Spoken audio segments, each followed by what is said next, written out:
What's up, YouTube? This is True Raw 4 TV. So, I am acutely aware of the fact that I have a lot of younger subscribers, people who are maybe young enough to be my children. But then again, I have some subscribers who are old enough to be my parents.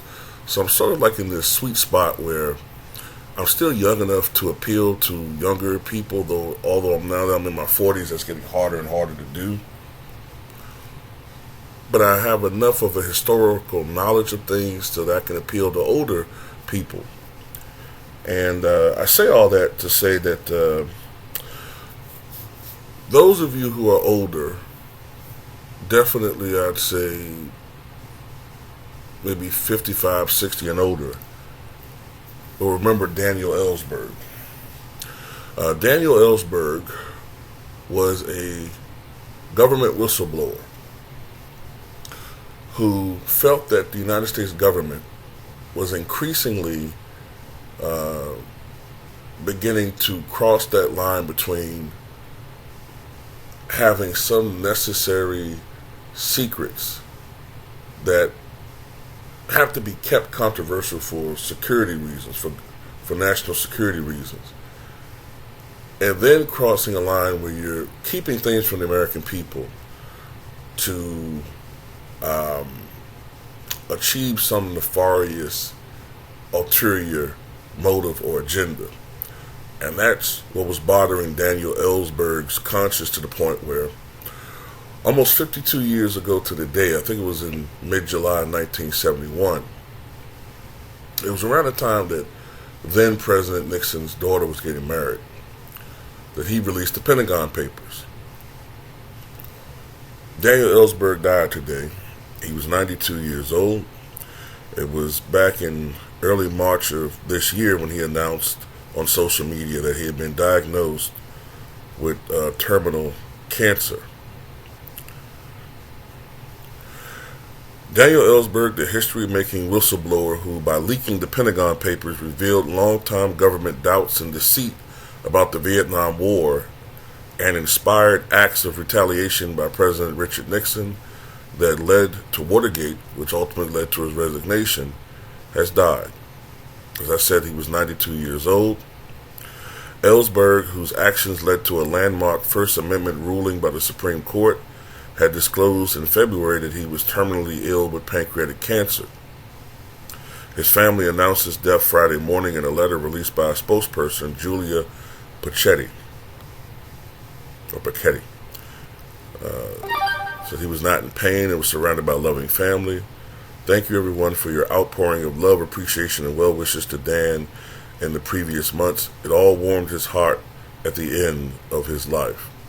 Until the early 1970s, when he disclosed that he was the source for the stunning media reports on the 47-volume, 7,000-page Defense Department study of the U.S. role in Indochina, Ellsberg was a well-placed member of the government military elite. He was a Harvard graduate and self-defined Cold Warrior who served as a private and government consultant on Vietnam throughout the 1960s, risked his life on the battlefield, received the highest security clearances, and came to be trusted by officials in Democratic and Republican administrations. He was especially valued, he would later note, for his, quote, talent for discretion, unquote. But like millions of other Americans in and out of government, he had turned against the years-long war in Vietnam. The government's claims that the battle was winnable and that a victory for the North Vietnamese over the U.S. back south would lead to the spread of communism throughout the region. Unlike so many other war opponents, he was in a specific position to actually make a difference. The Pentagon Papers had been commissioned in 1967 by then Defense Secretary Robert S. McNamara, a leading public advocate of the war who wanted to leave behind a comprehensive history of the U.S. and Vietnam and to help his successors avoid the kinds of mistakes he would only admit to long after. The papers covered more than 20 years from France's failed efforts at colonization in the 1940s and 50s to the growing involvement of the U.S., including the bombing raids and deployment of hundreds of thousands of ground troops during Lyndon Johnson's administration.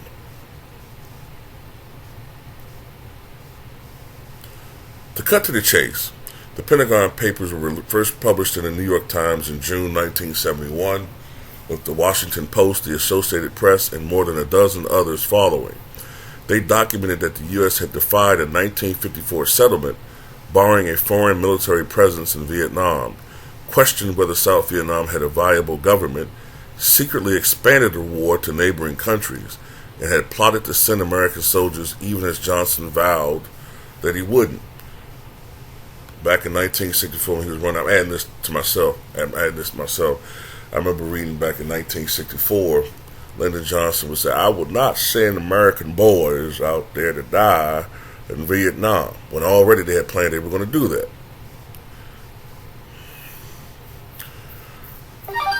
The Johnson administration had dramatically and covertly escalated the war despite the judgment of the government's intelligence community that the measures would not weaken the North Vietnamese, wrote the Times' Neil Sheehan, a former Vietnam correspondent who later wrote a Pulitzer Prize-winning book on the war, A Bright Shining Lie. The leaker's identity became a national guessing game, and Ellsberg proved an obvious suspect because of his access to the papers and his public condemnation of the war over the previous 2 years. With the FBI in pursuit, Ellsberg turned himself in to authorities in Boston, became a hero to the anti-war movement, and a traitor to the establishment and war supporters. Labeled, quote, the most dangerous man in America by National Security Advisor Henry Kissinger, with whom Ellsberg had once been friendly. The Nixon administration quickly tried to block further publication on the grounds that the papers would compromise national security.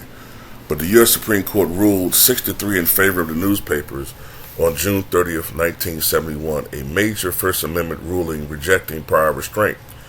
Nixon himself, initially unconcerned because the papers predated his time in office, was determined to punish Ellsberg and formed a renegade team of White House plumbers, endowed with a stash of White House hush money and the mission of preventing further leaks.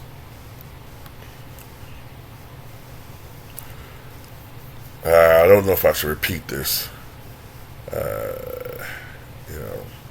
Nixon had a way of talking, that YouTube doesn't allow certain language. But basically, they wanted to set Ellsberg up. I think they raided the Brookings Institute, where he once worked, looking for files. I think they raided Ellsberg's psychiatrist's office looking for files on Ellsberg, looked to blackmail him, put out damaging information about him. But the formation of the plumbers ultimately led to what happened in 1972 when they broke into the Democratic National Headquarters at the Watergate building, and the rest was history. 2 years later, Richard Nixon resigned in disgrace. So, thought I would go on here and talk about this because he was a very significant historical figure, Daniel Ellsberg. So those of you who remember him, tell me what you guys think.